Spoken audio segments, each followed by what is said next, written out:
So the realm of faith is superior to the realm of the mind. Now, why am I bringing this perspective? Because there are many quarters where your understanding can be challenged, yet your faith will be resolute. And if you are not a being of faith in this last day, you will fall. Because you will get to certain places, some of the things you know will be so debunked, and you may not have anything to say.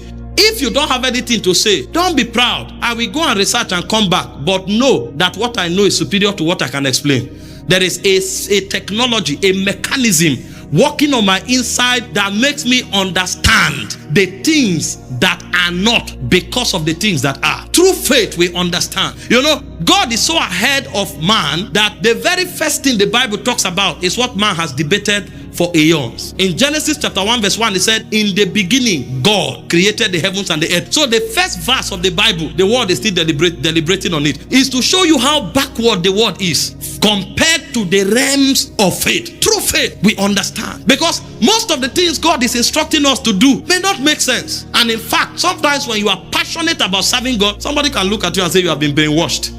Somebody can look at you and say, all these religious bigots, they are just deceiving themselves. You know the problem? They don't have faith.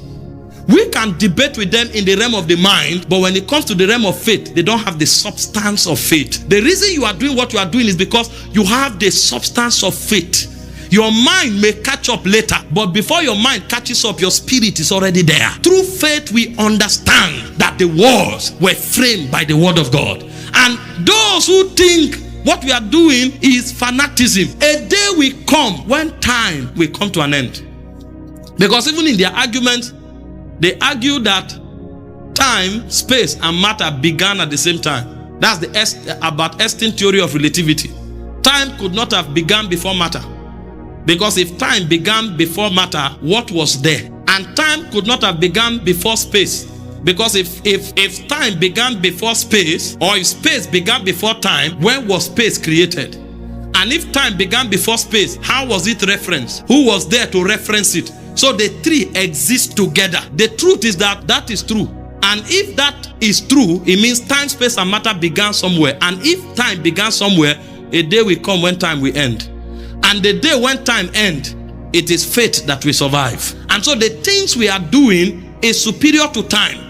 But the minds of many are messed up because spirits are trying to shift men who have shallow convictions. The truth is that you cannot refute the existence of God, because every argument is not an argument to prove his existence actually. It's actually an argument to explain his existence.